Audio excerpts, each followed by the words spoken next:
നമസ്കാരം. ഇൻഫർമേഷൻ മീഡിയയുടെ പുതിയൊരു വീഡിയോസിലേക്ക് എല്ലാ കൂട്ടുകാർക്കും ഒരിക്കൽ കൂടി സ്വാഗതം. പെൻഷൻ മസ്റ്ററുമായി ബന്ധപ്പെട്ട കാര്യങ്ങളെക്കുറിച്ചാണ് നോക്കാൻ പോകുന്നത്. നമുക്കറിയാം, സാമൂഹ്യ സുരക്ഷാ പെൻഷൻ അത് പിന്നീട് തുടർന്ന് ലഭിക്കണമെങ്കിൽ നിർബന്ധമായി ചെയ്യേണ്ട കാര്യമാണ് പെൻഷൻ മസ്റ്ററിങ്. സർക്കാർ ആദ്യം പറഞ്ഞിരുന്നത് 2025 ജൂൺ മാസം 25-ാം തീയതി രാവിലെ മുതൽ മസ്റ്ററിങ് തുടങ്ങുമെന്നുള്ളതാണ്. എന്നാൽ ഇപ്പോഴും അതിൻ്റെ സ്റ്റേറ്റ് ഇപ്പോൾ ലഭിക്കുന്നില്ല, അല്ലെങ്കിൽ ഇപ്പോഴും ആ സ്റ്റേറ്റ് തുടങ്ങിയിട്ടില്ല എന്നാണ് ഇപ്പോൾ അറിയാൻ സാധിച്ചത്. ഒരുപാട് ആളുകൾ ഇപ്പോൾ അക്ഷയ കേന്ദ്രങ്ങളിൽ ചെന്ന് മടങ്ങിപ്പോരുകയാണ്. ഇനി എന്നാണ് ഇതിൻ്റെ സ്റ്റേറ്റുകൾ റെഡിയാവുക, അതുപോലെ തന്നെ മസ്റ്ററിങ്ങിന് പോകുന്ന സമയങ്ങളിൽ എന്തെല്ലാം കാര്യങ്ങൾ ശ്രദ്ധിക്കണം എന്നതിനെക്കുറിച്ചെല്ലാം വളരെ വിശദമായി നോക്കാം.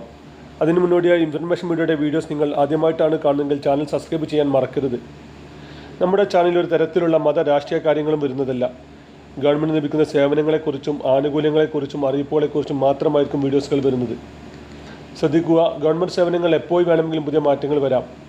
ഏറ്റവും പുതിയ അറിയിപ്പുകൾ ലഭിക്കാൻ ചാനൽ സബ്സ്ക്രൈബ് ചെയ്ത് തൊട്ടടുത്തുള്ള ബെല്ലൈക്കൺ കൂടി ക്ലിക്ക് ചെയ്ത് വെക്കുക. പെൻഷൻ ലഭിച്ചുകൊണ്ടിരിക്കുന്ന ആളുകൾക്ക് തുടർന്നങ്ങോട്ട് പെൻഷൻ ലഭിക്കണമെങ്കിൽ നിർബന്ധമായി ചെയ്യേണ്ട കാര്യമാണ് പെൻഷൻ മസ്റ്ററിങ്. 2025 ജൂൺ മാസം 25-ാം തീയതി മുതൽ മസ്റ്ററിങ് തുടങ്ങുമെന്നാണ് അറിയിച്ചിരുന്നത്. അതിൻ്റെ അടിസ്ഥാനത്തിൽ ഒരുപാട് ആളുകൾ രാവിലെ തന്നെ അക്ഷയ കേന്ദ്രങ്ങളിൽ പോയി വരി നിൽക്കുകയാണ്. എല്ലാ അക്ഷയ കേന്ദ്രങ്ങളിലും ഇപ്പോൾ നല്ല തിരക്കുണ്ട്.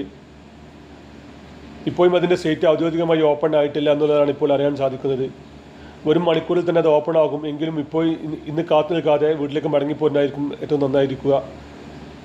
നിങ്ങൾ മസ്റ്ററിങ്ങിന് പോകുന്നതിന് മുമ്പായി തന്നെ നിങ്ങൾ പോകാൻ ഉദ്ദേശിക്കുന്ന അക്ഷയ കേന്ദ്രങ്ങൾ വഴി സൈറ്റ് ക്ലിയർ ആയിട്ടുണ്ടോ എന്ന് അന്വേഷണം നടത്തി മാത്രം പോകുക. അല്ലെങ്കിൽ ഒരുപാട് സമയങ്ങൾ അവിടെ നമ്മൾ ടൈം സ്പെൻഡ് ചെയ്യേണ്ട ആവശ്യം വരും. നമുക്കറിയാം, അത് ആധാറുമായി ലിങ്ക് ചെയ്ത സൈറ്റ് ആയതുകൊണ്ട് തന്നെ സൈറ്റ് ലഭിക്കാൻ ഒരുപാട് ബുദ്ധിമുട്ടുകളാണ്. അതുപോലെ തന്നെ ഇപ്പോൾ കുട്ടികളുടെ അഡ്മിഷൻ സംബന്ധമായിട്ടുള്ള കാര്യങ്ങൾ കൊണ്ട് തന്നെ ആധാർ കാർഡ് അപ്ഡേഷൻ, കുട്ടികളുടെ അഡ്മിഷൻ, സ്കോളർഷിപ്പ് സംബന്ധമായിട്ടുള്ള കാര്യങ്ങൾ എന്നിങ്ങനെ ഒരുപാട് കാര്യങ്ങൾ ആധാർ ഓതൻറ്റിക്കേഷൻ വഴിയാണ് നടക്കുന്നത്. അതുകൊണ്ട് തന്നെ ഈ ഒരു സമയങ്ങളിൽ നല്ല തിരക്കായിരിക്കും വെബ്സൈറ്റുകളിൽ ഉണ്ടായിരിക്കുക. അതുകൊണ്ട് തന്നെ നിങ്ങൾ പോകുന്നതിന് മുമ്പായി തന്നെ ഈ എല്ലാം വെബ്സൈറ്റുകളെല്ലാം ലഭിക്കുന്നുണ്ടെന്ന് ഉറപ്പുവരുത്തുക. അക്ഷയ കേന്ദ്രങ്ങളിലേക്ക് ഒന്ന് ഫോൺ ചെയ്ത് ഇപ്പോൾ മസ്റ്ററിങ് നടക്കുന്നുണ്ടെന്ന് ഉറപ്പുവരുത്തുക. അതല്ലെങ്കിൽ മസ്റ്ററിങ് കഴിഞ്ഞ ആളോട് ചോദിച്ച് മനസ്സിലാക്കി മാത്രം പോവുക. നല്ല തിരക്കാണിപ്പോൾ. ഇങ്ങനെ തിരക്കിൽ പോയി അവിടെ വരി നിൽക്കേണ്ട ആവശ്യമില്ല. 40 ദിവസം സമയം അതിന് കാലാവധിയുണ്ട്. ആ ദിവസത്തിൽ ഏതെങ്കിലും ഒരു അക്ഷയ കേന്ദ്രത്തിൽ പോയി മസ്റ്ററിങ് പൂർത്തിയാക്കിയാൽ മതിയാകും. അതുപോലെ തന്നെ നിങ്ങൾ പോകുന്ന സമയങ്ങളിൽ നിങ്ങളുടെ കയ്യിൽ ആധാർ കാർഡ് നിർബന്ധമായിട്ടും ഉണ്ടാവണം. പെൻഷൻ ഐ ഡി ഉണ്ടെങ്കിൽ പെൻഷൻ ഐ ഡി കൂടി കയ്യിൽ വെക്കുന്നത് നന്നായിരിക്കും. ഇങ്ങനെ വെബ്സൈറ്റ് തകരാറ് മൂലം ചിലപ്പോൾ പെൻഷൻ ഐ ഡി എല്ലാം ലഭിക്കാൻ ബുദ്ധിമുട്ടാവാറുണ്ട്. ഏതായാലും ഇപ്പോൾ ഇന്ന് മസ്റ്ററിങ്ങിന് പോകേണ്ട എന്നുള്ളതാണ് ഇപ്പോൾ അറിയാൻ സാധിക്കുന്നത്. ഇന്ന് വൈകുന്നേരത്തോടു കൂടി മാത്രമാണ് വെബ്സൈറ്റ് റെഡി ആയിരിക്കുകയുള്ളൂ. വീഡിയോ ഇഷ്ടപ്പെടുന്നു കരുതുന്നു.